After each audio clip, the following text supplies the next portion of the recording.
There's something I want to speak to directly today.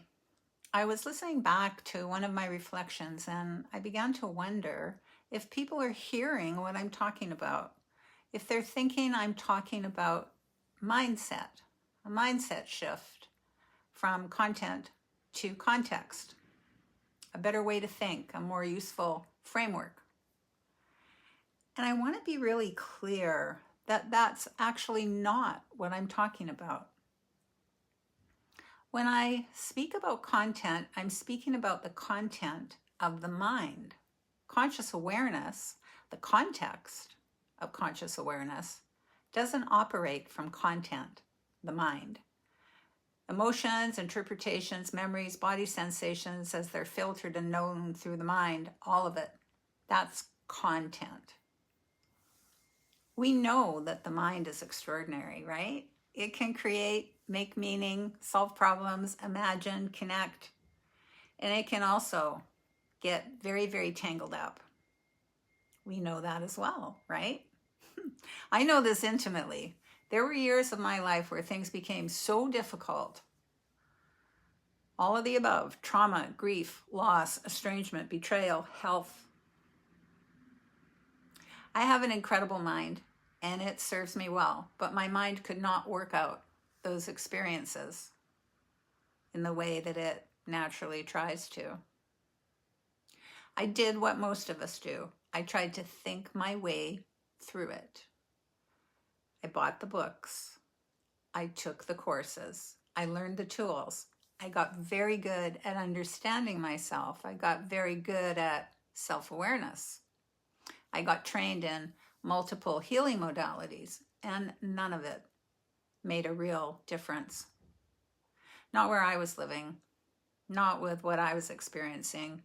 It was like being caught in a holding pattern, circling with more and more knowledge and nowhere to land. It was like there was nobody at the control tower because the mind really can't think its way out of everything on its own. It absolutely, unequivocally needs to be held in the foundation of conscious awareness to really, truly be helpful. The mind's incredibly useful, but it's not meant to be in the driver's seat. So when I speak about context, I'm not speaking about another mindset. Context, the context of conscious awareness, is completely experiential. It's not a better thought or a reframed belief. It's not thinking positively. It's not even detaching with love. I'm speaking about something that has nothing to do with thought. For lack of better language, this context, this orientation to something else, this different dimension, what I'm calling conscious awareness, it's not an idea or a cluster of thoughts. It's a lived, ongoing orientation, a space in which thoughts, feelings, memories, images can all arise and be held without needing to be figured out or solved or given meaning, just allowed to be. The mind will try to get in there and figure this out. It'll try to turn conscious awareness into something to understand.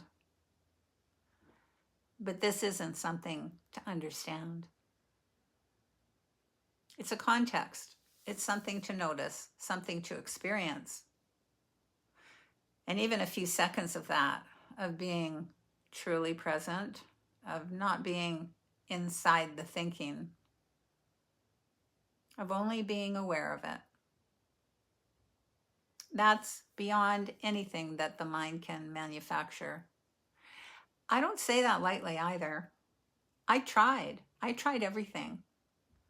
There was no thinking my way out of any of it. Thinking becomes useful when it's held within the foundation of context first, conscious awareness.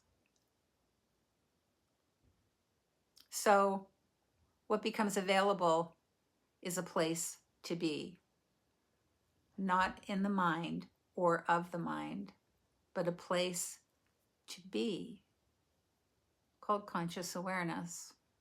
And from there, something entirely different began to open, not because I fixed my thoughts, but because I wasn't standing inside them in the same way. And here's the paradox. From this space, the mind actually works quite a bit better. Capacity expands, clarity comes, and choices can be made. Even what we might call mindset can become quite useful, but it's no longer where we live from. So I'll say this again very clearly. This is not about changing your mindset. This is about discovering that you're not limited to it. This isn't a better way to think, content.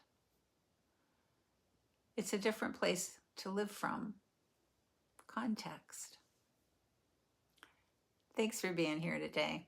I'm looking forward to seeing you in day 11 of our 21-day container on the difference between content and context.